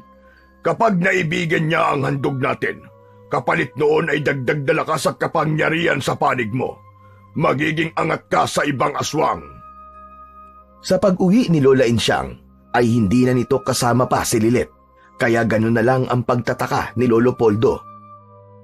Ay pangako ka na ikaw ang bahala sa apo natin. Ginawa ko ang bahagi ko, Poldo. Binantayan at inalagaan ko siya. Pero nasaan siya ngayon? Bakit hindi mo siya kasama? Dahil naging matigas ang ulo niya. Pilit na umalis at kung saan nagpunta. Hindi mo na hinanap. Dahil alam kong makakauwi pa rin siya. Kaya hindi ko na hinanap. Ano ka ba naman, Insyang? Hindi mo man lang inisip ang kapakanan niya. Alam mong bata pa yon. Pareho nating alam na hindi siya katulad ng pangkaraniwang bata. Ibig lang sabihin, iba si Lilith. Kahit na ba, dapat hindi mo pa rin siya basta iniwan na lamang. Kung di mo ako titigilan sa kasesermon mo, Poldo, bahala ka sa buhay mo. Gusto ko na magpahinga. Iniwan na ni Lola Insyang ang asawa, subalit hindi siya kumbinsido sa dahilan nito. Hindi pasaway at matigas ang ulo ni Lilith, kaya hindi siya naniniwala sa rason ng asawa kung bakit hindi niya kasamang umuwi ang kanilang apo. Sa lugar naman na pinag-iwanan ni Lola Insyang kay Lilith, ay umiiyak na ito dahil alam niyang niloko siya ng kanyang lola. Ang sabi ni Lola Insyang, ipapasyal niya ako. Pero anong lugar tong pinagdalhan niya sa akin? Bakit nakakulong ako? Paano ba ako makakalabas dito? Nag-aalala at natatakot na ang bata dahil nag-iisa lamang siyang nakakulong sa kwarto. Biglang bumukas ang pinto at iniluwa noon si Apo Sandro. Huwag ka nang mag-isip upang tumakas, bata. Dahil hindi yun mangyayari. Maigpit ang pagkakakandado ng mga pinto dito. At isa pa, bago mo paggawin ang plano mo, ay malalaman ko na yon. Ikaw yun! Tama, ikaw nga yun! Ang alin, bata? Yung nagpagamot sa akin at nagreklamo na hindi ko napagaling? Ikaw yun. Nagkunwari ka lang na may sakit. Gusto mo lang akong lokohin para paniwalain ng mga tao sa kasinungalingan mo. Mahusay. Magaling ka, Lilet. Ramdam na ramdam ko ang pagiging iba mo sa mga pasyenteng ginamot ko. Kaya tiyak kong manloloko ka. Masama ka. Kampon ka ng dilim. Totoo ang lahat ng sinasabi mo. At ikaw naman, nabibilang na mga oras mo. Dahil ihahandog ka na sa aming Panginoon. Hindi ako makakapayag. Ipinagkalulu ka ng Lola Insyang mo. Dinala ka rito kapalit ng dagdag na kapangyarihang makukuha niya. Hindi po totoo yan. Yun ang totoo. At wala ka na magagawa pa, bata. Dahil nandito ka na at isa ka ng bihag. Kaya kung ano man ang gagawin namin sa'yo, kami na ang nakakaalam nun. Iniwan na ni Apo Sandro si Lilet. Hinanakit ang nararamdaman ng bata para sa kanyang Lola Insyang. Sa kabila ng kanyang pagmamahal at lubos na pagtitiwala rito, ay nagawa pa siyang ipagkanulo. Ibinigay siya sa mga nilalang na elemento ng kasamaan. Bagamat batid ni Linet na may taglay siyang kapangyarihan, yun nga lang ay para yun sa panggagamot at paglaban sa mga aswang. Subalit ang makatakas sa pagkakakulong niya sa isang saradong kwarto ay hindi niya alam kung paano. Kaya pakiramdam niya ng mga sandaling yun ay walang saysay ang anumang kapangyarihang meron ang kanyang mga palad, sapagkat wala siyang magawa. Nakabukas ang mga palad na pinagmamasdan yun ng bata. Kinausap niya ito. Yun ang tangi niyang ginawa. Paano na ako rito? Papatayin nila ako. Iaalay sa kanilang Panginoon. Kapag wala na ako, paano na ang mga taong nangangailangan ng tulong? Lalo na ang mga mahihirap. Sana naman may paraan pa. Pumasok na lamang yun sa isip ng bata na kausapin ang kanyang palad, bagamat wala sa hinagap niya kung magkakaroon yun ng bisa. Pagkaraang kausapin ni Lilet ang kanyang palad, ay may pumasok na makapal na usok sa kwartong kinaroroonan nito. Ipinagtaka naman yun ng bata. Saan galing ang makapal na usok na ito? Bakit pumasok sa kwartong to? Bagamat makapal ang usok na pumasok sa kinaroroonan ni Lilet, ay wala yung masamang epekto sa kanya. Hindi siya nauubo, kahit panalalanghap yun, kundi tila ba nagbigay pa ng kakaibang enerhiya ang usok sa kanya. Hanggang sa ang makapal na usok ay lumikha ng imahe, naging isang hugis tao at pagkadakay naging anyo ng isang babae. Nasindak si Lilet sa kanyang nasaksihan. Sino ka? Anong kailangan mo sa akin? Ikaw ang usok na pumasok dito sa kwarto. Oo, Lilet. Nagpakita ko sa'yo dahil kailangan mo ng tulong. Kilala mo ko? Kilalang kilala at lagi kitang sinusubaybayan. Ngayon nga ay alam kong nasa panganib ka. Sino ka ba? Ako si Mara, isang bathaluman, na siyang iyong ina. Ina kita? Oo, subalit hindi kita maaaring makasama, anak. Kaya nasa mundo ka ng mga tao at ako naman nasa lugar kung saan ako dapat manatili. Bakit hindi po ako maaaring sumama sa inyo? Mahirap na walang ina. Tanging si Lolo Poldo lamang po ang nagmamahal sa akin. Dahil sa pagkakaroon mo ng dalawang katauhan, kalahating tao at kalahating bathala. Bathala? Oo, Lilet.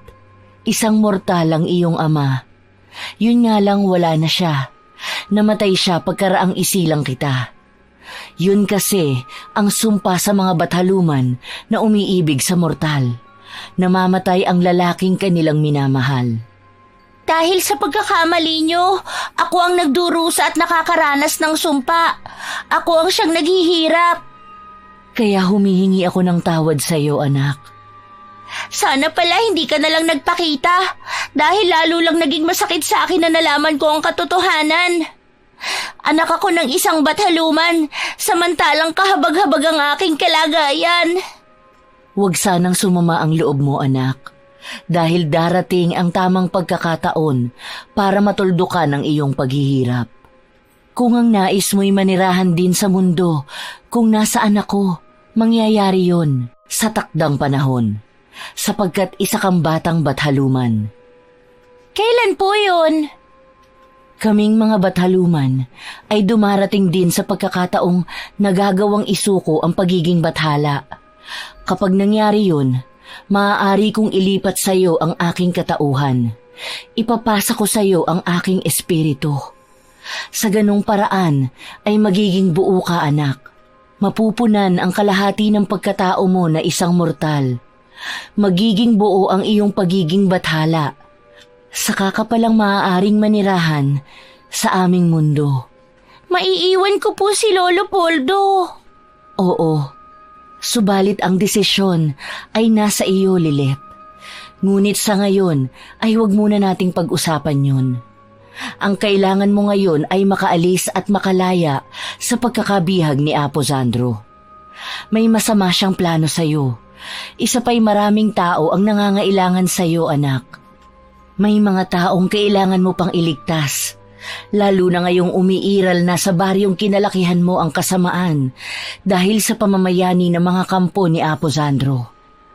Marami na sa mga taga-baryo ang nasa ilalim ng kanyang kapangyarihan at ganap ng aswang. Kailangan mong hadlangan ang gagawin nilang paghahasik ng lagim at pagsakop sa bayang ito. Sige po, Inang Bathaluman. Susundin ko kung ano ang mas nararapat kong gawin. Salamat, anak. Dahil hindi rin ako papayag na umiral at mamayani ang kasamaan. Biglang naging usok ang bathaluman. Lumabas na yun ng kwarto, subalit may bahagi ng usok ang naiwan sa loob ng kwarto at pumasok yun sa katawan ni Lilet. Kakaibang pakiramdam, mas malakas, higit na puno ng pambihirang enerhiya ang tinataglay ngayon ng anak ng bathaluman. Sa pagkakaroon ng pambihirang lakas ay walang kahirap-hirap nitong nabuksan ang nakasarang kwarto at nakalabas doon si Lilet. Hindi niya hinanap si Apo Sandro dahil ang kailangan niya ngayon ay bumalik sa kanilang baryo sa kung saan ay naglipana na at nanggugulo ang mga aswang na ipinakalat ng pinuno ng dilim. Sige na, mga alagad kong aswang! Gawin niyo ang inyong makakaya upang magasik ng lagim! Sasakupin natin ang bayang ito! At tayo ang mga aswang ang dapat na maghari! Naalala ni Apo Sandro si Lilet. Kailangan na rin niyang gawing alay sa ikalalakas ng kapangyarihan ng kanyang mga alagad at lalo pang makakatulong sa kanyang misyon. Tinungo nito ang pinagkulungang kwarto sa bata. Ganun na lang ang pagtataka ni Apo Sandro na makita na wala roon ang bata. Napahiyaw sa pagkainis si Apo Sandro. Sino? Sino nagpatakas sa bihag? Hindi ito maaari. Bakit pinatakas ang batang bihag? Magbabayad ang kung sino mang nagpatakas sa kanya! Biglang nagkaroon ng makapal na usok sa harapan ni Apo Sandro. Nagulat ang matandang lalaki, lalo na nang maging anyong tao ang usok at naging imahe ng isang magandang babae. Ako ang nagpatakas sa iyong bihag, Apo Sandro. Ikaw? Isa kang bathaluman? Oo. At anak ko ang batang binihag mo. Nagkamali ka ng batang ibig mong gawing alay. Ano ka mo? Anak mo si Lilet? Oo. Kaya hindi ako papayag na gamitin mo siya para sa iyong kasamaan. Kahit kailan, pakialamera ka! Karapatan ko yun upang protektahan ang anak ko. Sayang lang ang pagod mo, bathaluman. Dahil tsak na mangingibabaw ang kapangyarihan ng dilim, mas malakas at mahusay ang aking Panginoon! Huwag kang puro satsat, Apo Sandro. Gawin mo ang inyong makakaya at gagawin ko ang makakaya ko sa pamamagitan ng anak kong isinugo para ipaglaban ang kabutihan at kapayapaan. Nang makarating si Lilet sa kanilang baryo, ay totoong laganap na nga ang kasamaan. Nagkalat ang iba't ibang mga aswang. Ginagawa ng mga matatapang na kalalakihan ang kanilang makakaya upang labanan ang pag-atake ng mga kampon ng kadiliman. Ang mga kababaryo na dati simpleng mamamayan lamang ay kalaban na ng ibang residente. Sila man ay aswang na rin. Sila ang mga naging pasyente ni Apo Sandro na nasalinan ng pagiging aswang. Ang dami nila, pero hindi ako dapat mawala ng pag-asa. Kailangang harapin ko ang mga aswang para sa katahimikan ng baryo. Abi-kabila ang mga aswang na sumugod sa bata. Iba't ibang uri ang mga ito dahil tanging kamay ang armas na ginagamit ni Lilith laban sa mga kampo ng dilim, kaya inilihad niya ang kanyang kanang palad. Mula sa palad niya ay may lumabas na usok. Makapal na usok yun. Ang usok na pabilog sa palad ni Lilith ay naging solido. Naging matigas ito, kaya ito ang ginamit niya upang ihagis at ipukol sa grupo ng mga aswang. Wari isang uri yun ng bomba na sumasabog kapag tumatama sa mga aswang. Kaliwat kanan na ang ginagamit ni Lilith na palad upang makalikha ng usok na nagiging solido at sumasabog. Nakikita ng mga aswang ang nangyayari at kung paano sumabog ang kanilang mga kalahi. Subalit tila hindi natatakot ang mga ito. Laban kung laban, handa silang pumatay at mamatay dahil yun ang utos sa kanila ng kanilang pinuno na si Apo Sandro. Tila walang pagkaubos ang pagdating ng mga aswang. Sadyang napaghandaan ni Apo Sandro ang ganong pagsalakay. Kapag namamatay ang grupo ng mga aswang, ay may panibagong grupo ang lilitaw mula sa dilim. Maging ang lupa ay bumubuka upang magluwa ng iba't ibang elemento ng kadiliman. Maging ang iba't iba pang maligno ay sumama na at tumulong sa mga aswang upang labanan ang batang anak ng Bathaluman na sadyang isinugo upang pigilin ang pag-aasik ng kasamaan.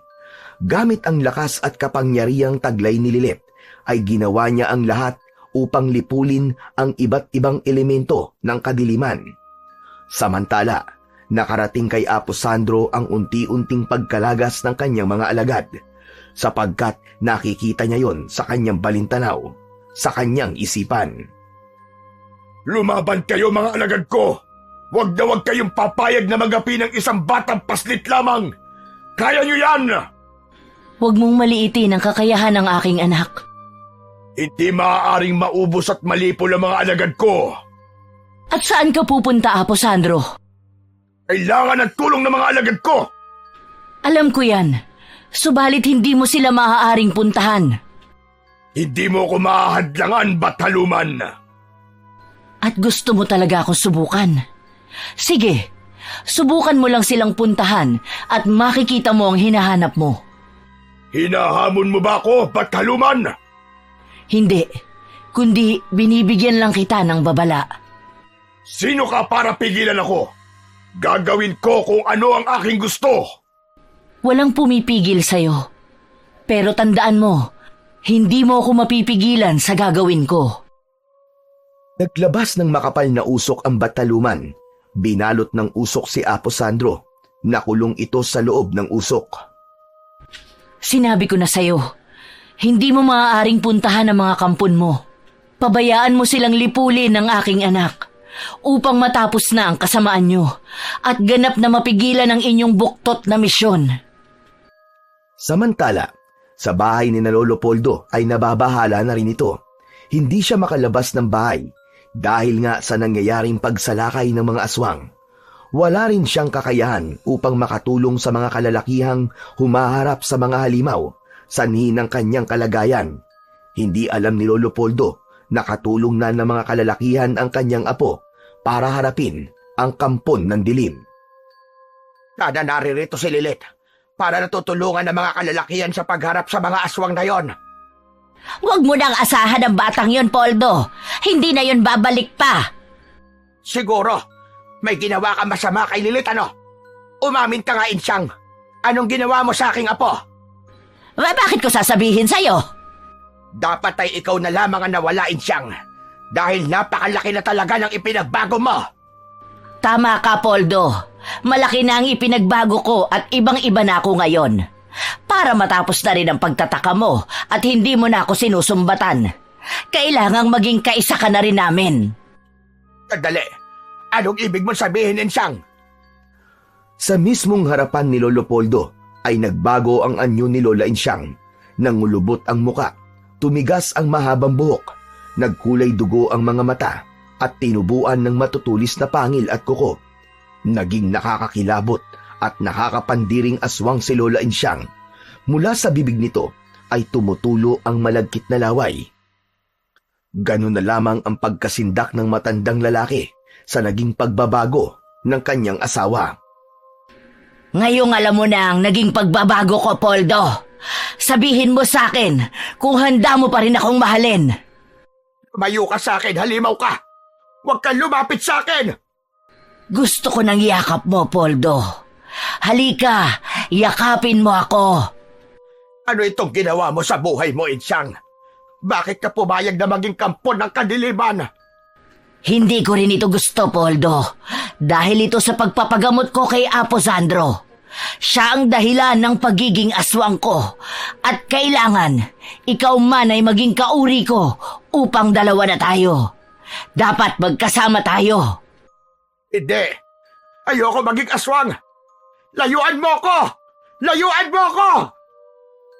Aatakihin na sana ni Lola Insyang na nasaan yung aswang si Lolo Poldo nang biglang dumating si Lilet. Tapos na ang pakikipagharap niya sa grupo ng mga kampon ng kadiliman. Wag mong sasaktan ang Lolo Poldo ko! Lilit! Amat at dumating ka! Huwag kang mag-alala, Lolo! Ako po ang bahala sa inyo! Bibigyan ko ng leksyon ng aswang na ito! Magagawa mo akong patayin, Lilet? Apo! Sino kang aswang ka? Ba't tinawag mo akong apo? Lilet! Siya ang Lola Insyang mo! Isa na pala siyang aswang! Ha? Hindi po ito totoo! Totoo, Apo. Isa ng kampo ng kadiliman ng iyong Lola. Galit ka sa kampo ng dilim, hindi ba? Sige, gamitin mo ang kapangyarihang taglay mo. Patayin mo ang Lola Insyang mo. Patayin mo ako. Hindi ko po kaya. Hindi ko kayang saktan at gawa ng masama si Lola Insyang. Kahit naging malupit siya sa akin.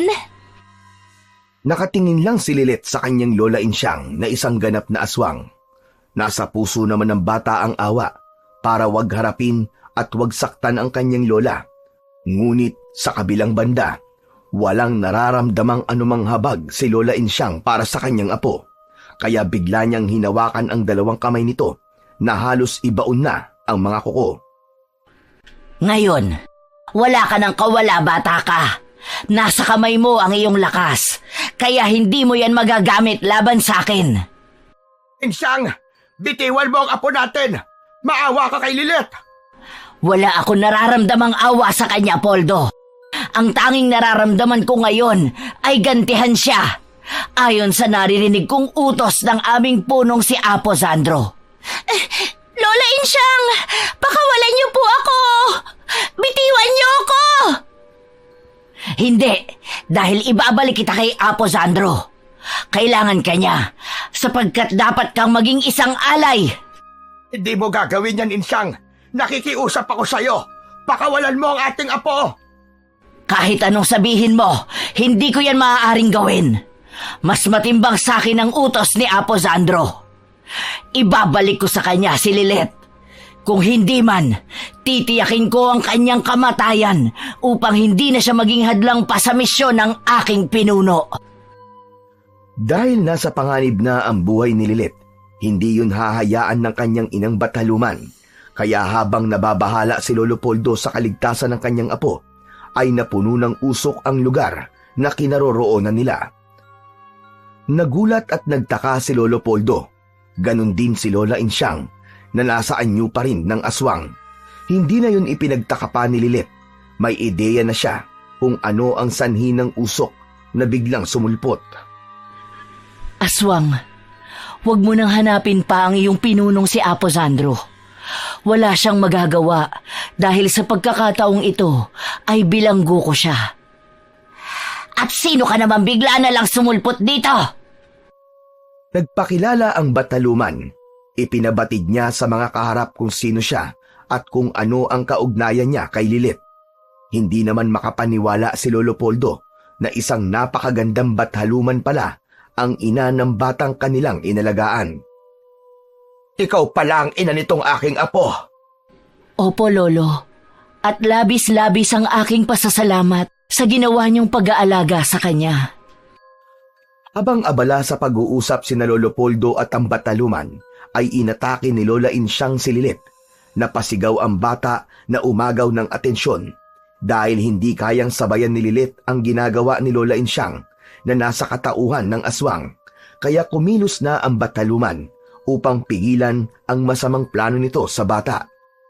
Ibinuka ng Bataluman ang palad at mula roon ay lumabas ang kakaibang liwanag. Tumawa ito kay Lola Insyang. Nabitiwan nito si Lilith. Nangisay ang aswang at umusok ang katawan hanggang sa mawalan ito ng malay. Saka unti-unting nagbalik ang tunay na anyo nito sa katauhan ni Lola Insyang. Anong ginawa mo sa Lola Insyang ko, Ina? Pinatay mo siya! Insyang! Asawa ko! Huwag kayong mag-alala. Hindi pa siya patay. Nawalan lang siya ng malay. Isa pa, hindi ko magagawang patayin ang taong mahalaga sa aking anak. Nilapitan ni Lolo Poldo si Lola Insyang. Niyakap ito. Tama ang Bataluman. Hindi pa ito patay. Bagkus ay nawalan lang ito ng malay. Lilith, anak, kailangan sumama ka sa akin. Babalikan natin si Apo Sandro. Para saan po, Ina? Ikaw lamang ang maaaring magpasya para sa kanya. Ang katapusan niya ay nakasalalay sa iyong mga kamay. Sumama si Lilith sa kanyang ina.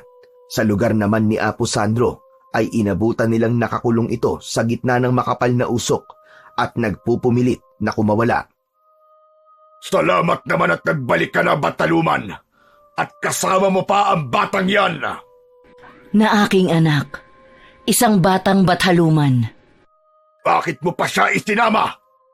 Sapagkat siya lamang ang may kakayahang tapusin ka, Apo Sandro. Hindi mo na siya dapat isinama. Anak, ikaw na ang bahala sa kanya. Lilith, maawa ka.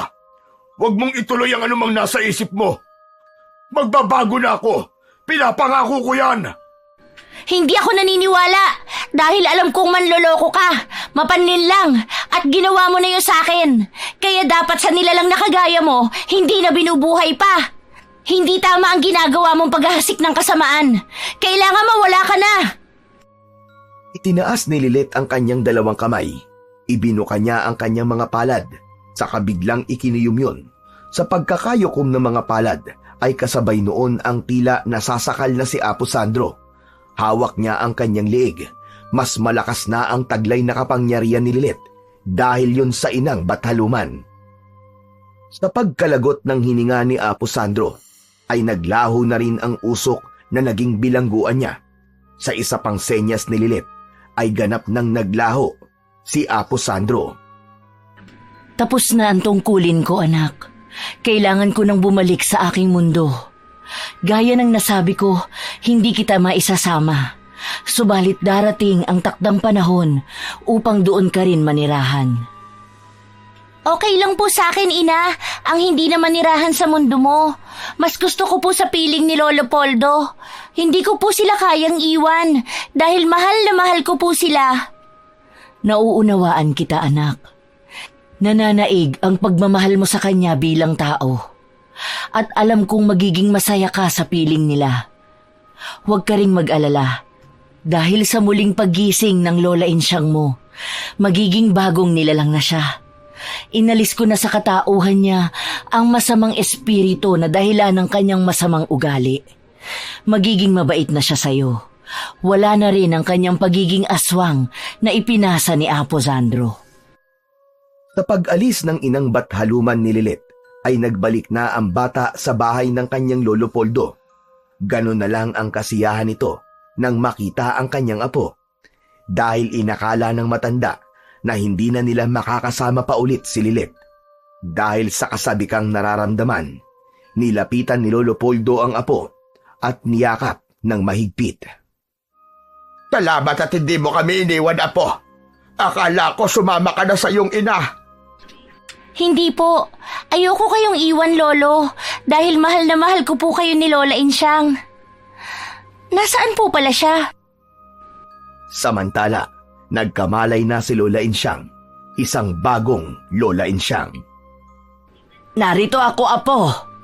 Ano bang nangyari? Parang napakahaba yata na naging tulog ko Nagkaroon ako ng masamang panaginip na may mga gustong sumalbahe sa iyo, Apo.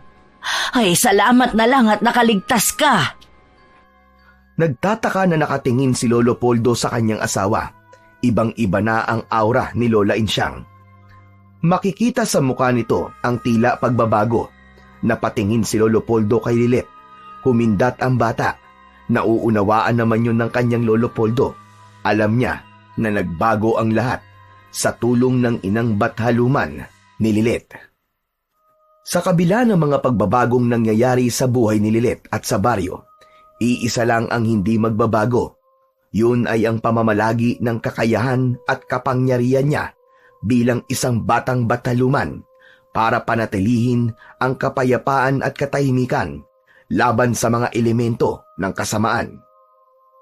Tayo ang pumipili ng ating magiging buhay, kaya piliin natin ang makapagbibigay ng pakinabang at tulong sa iba, kesa ang maging suliranin at umakay sa ibang tao tungo sa kanilang kapahamakan. At dito po nagtatapos ang ating kwento. Sana po ang kwentong ito ay maging aral sa ating lahat at sa mga nais gumawa ng kasamaan laban sa kabutihan.